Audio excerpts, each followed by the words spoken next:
100% job గ్యారెంటీతో ISTTM business school admissions open. వచ్చేసాము వీణా శ్రీవాణి గారి ఇంటికి. First of all congratulations. అందరూ అంటున్నారు మీరు లక్కీ అని.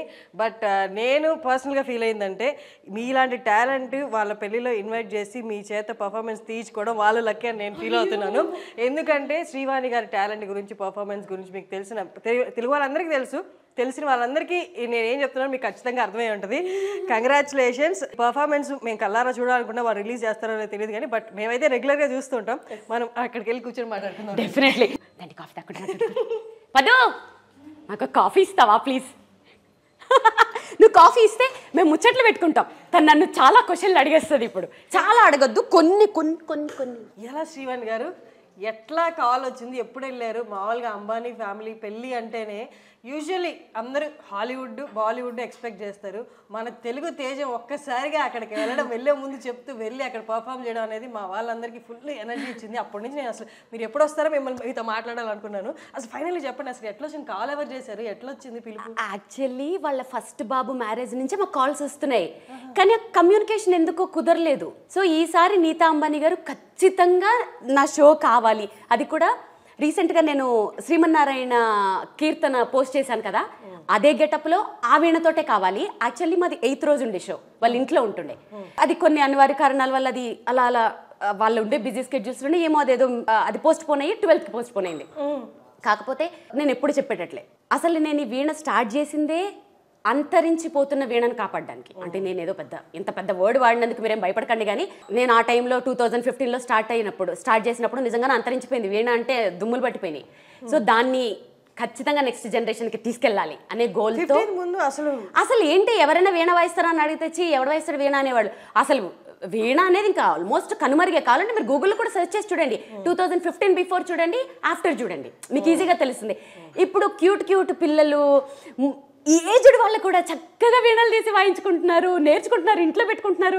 అది దానికోసమని చాలా చేసేసాను డార్లింగ్. అంటే హెల్త్ చూసుకోలేదు, మనీ చూసుకోలేదు, టైం చూసుకోలేదు, ఏం చూడకుండా దీనికోసం ఇక్కడ దాకా వచ్చినందుకు అంబానీ గారు పిలిచారు అనేది అనొచ్చు. పెద్దనా మీరు అంటే ఏమన్నా గొప్పనా అదా ఇదా, కానీ ఒక ఆర్టిస్ట్గా నాకు గొప్పే. ఎందుకంటే 2 తెలుగు రాష్ట్రాల నుంచి నేను రిప్రజెంట్ చేసినట్టు ఇప్పుడు. ఎందుకంటే నా పుట్టిన ఊరు అమలాపురం కోనసీమ, నా మెట్టిన ఊరు మెదక్ డిస్ట్రిక్ట్, మీకు తెలుసు తూప్రాన్ దగ్గర నాచారంగుట్ట. ఈ 2 తెలుగు రాష్ట్రాల నుంచి నేను వెళ్ళి అంబానీ అంటే హ్యూజ్ కదా, ఇప్పుడు ఎవరి నోట్లో చూసిన అంబానీనే, ఆబ్వియస్లీ ఒక ఆర్టిస్ట్ కదా, పెద్ద ఆపర్చునిటీనే. వెళ్ళడం అనేది ఇంపార్టెంట్ కాదురా. ఇక్కడ వాళ్ళు నాకు ఇచ్చిన ఇంపార్టెన్స్ మీకు అర్థమైందా? ఆ స్టేజ్ నేను ముందే చెప్పాను, నాకు ఇంపార్టెన్స్ ఉండాలి. నేను ఎవరి ముందు వాయించానంటే అక్కడ చాలా చాలా చాలా స్టేజెస్ ఉన్నాయి. భారత్ ఆడేవాళ్ళు ఇలా చాలా మల్టిపుల్ గా జరుగుతున్నాయి. నేను ఎవరి ముందు వాయించానంటే మన only merchant family, Ambani family members only. Merchant family అంటే చేసుకోబోయే అమ్మాయి రాధికా మర్చెంట్ ఫ్యామిలీ. మీరు చూస్తే నేను పోస్ట్ చేసిన వీడియోలో ఒక పరదా కట్టేసి ఉంటుంది. ఆ పరదా లోపలికి వీళ్ళు తప్ప ఇంకెవ్వరూ రాకూడదు.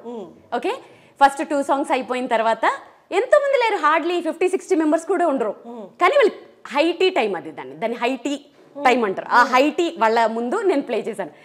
దాంట్లో ఎవరో వాళ్ళ కజిన్ ఎవరో, రాధిక వాళ్ళ కజిన్ ఎవరో వచ్చి నేను వాయించిన షేప్ ఆఫ్ యూ అని మళ్ళీ నచ్చిందంటే సెకండ్ టైం కూడా వాయించుకున్నారు. నేను తీసుకున్న మ్యాషప్. సో రెండోసారి కూడా వాయించుకున్నారు. చాలా మర్యాద ఇచ్చి చాలా మర్యాదగా పంపించారు. యాజ్ అన్ ఆర్టిస్ట్ ఆ మర్యాద నేను కోరుకున్నాను. సో నాకు బాగా అనిపించింది. నీతా అంబానీ గారు చాలా పర్టికులర్గా ఉంటారు సెలక్షన్ లో కానీ కాస్ట్యూమ్స్ కూడా. మీరు ఇవే వేసుకోవాలని మీ కాస్ట్యూమ్స్ వాళ్ళు ప్రొవైడ్ చేస్తారు? లేదు, నేనే ఇక్కడి నుంచి కొన్ని ఫొటోస్ కూడా పంపిస్తే ఎక్స్ట్రా కూడా కొన్ని పెట్టుకోండి అన్నారు. సో నేను శారీస్ కూడా ఎక్స్ట్రా పెట్టుకెళ్ళాను. సో ఆ ముందు రోజు అక్కడే ఉన్నారు నీతా గారు. ఒక డిజైనర్ తీసుకెళ్ళి చూపించారు, దీంట్లో ఏదంటే ఈ శారీ వేసుకోండి అని చెప్పారు. మిగిలిన టేర్ ఆర్నమెంట్స్ ఇవన్నీ కూడా ముందే చెప్పేశారు ఆల్రెడీ మాకు. యాజ్ ఇట్ ఈస్ గా వీడియోలో చెప్పాను కదా, కీర్తనలో ఉన్నట్టు ఉండాలి అని. యాజ్ ఇట్ ఈస్ గా అలాగే రెడీ అయిపోయాను. సో మిగిలింది ఆ శారీ ఆవిడ సెలెక్ట్ చేశారు. కానీ ఆవిడ మిమ్మల్ని చూసిన వెంటనే మీ వర్క్ అంతా మీకు చెప్పుంటారు కదా, ప్రీవియస్ వర్క్ గురించి కూడా మాట్లాడుంటారు కదా. అసలు నీతా అంత టైం ఉండదు అక్కడ. ఏదో మనలా కాదు, వాళ్ళ చుట్టూ చాలా సెక్యూరిటీ. అసలు మనం వెళ్ళి హాయ్ అనేది కూడా ఉండదు, జస్ట్ అలా చూసి నిలబడ్డమే అంతే. ఎవరితోటి ఫ్రాంక్లీ స్పీకింగ్ నేనేవైతే మాట్లాడలేదు, అవన్నీ వాళ్ళు మాట్లాడుకుని నా దాకా వచ్చిందే తప్ప వాళ్ళ ఉన్న హడావిడిలో వాళ్ళ చుట్టూ Z+ సెక్యూరిటీ, ముఖేష్ గారు వచ్చారు, వాళ్ళ చుట్టూ సెక్యూరిటీ, మేము దూరం నుంచి వాళ్ళని చూసాం అంతవరకే. ఆవిడ వచ్చి మిమ్మల్ని కలిసారా? ఆవిడ దూరంగా ఉన్నారు, నేను అందరినీ చూశాను, వాళ్ళ కోడలు వాళ్ళందరూ, వాళ్ళు ఉన్న హడావిడిలో అందరిని ఇలా చూసుకుని వెళ్ళిపోయారు అంతే. చీర సెలక్షన్ ప్రాసెస్ అంతా డిజైనర్ తీసుకెళ్లి చూపించింది, వాళ్ళ డిజైనర్స్ ఉన్నారు కదా మధ్యలో ఆవిడ తిరుగుతుండే వాళ్ళు అటు ఇటు. అదే ఆడిటోరియం లో ఉన్నాము. సో తను వెళ్ళి ఇది అని చూపించింది, నేను వెళ్ళి చూపించలేను కదా సారీ, అంటే ఆ డిజైనర్ నాకు ఇచ్చిన మర్యాద అది, తను తీసుకెళ్లి తీసుకొచ్చింది. సో ఇది వేసుకోండి అని చెప్పారంట. సో నెక్స్ట్ డే సుమన్ టీవీలో మీ పర్సనల్ అండ్ బిజినెస్ ప్రమోషన్స్ కోసం కింది నెంబర్ కి కాంటాక్ట్ చేయండి.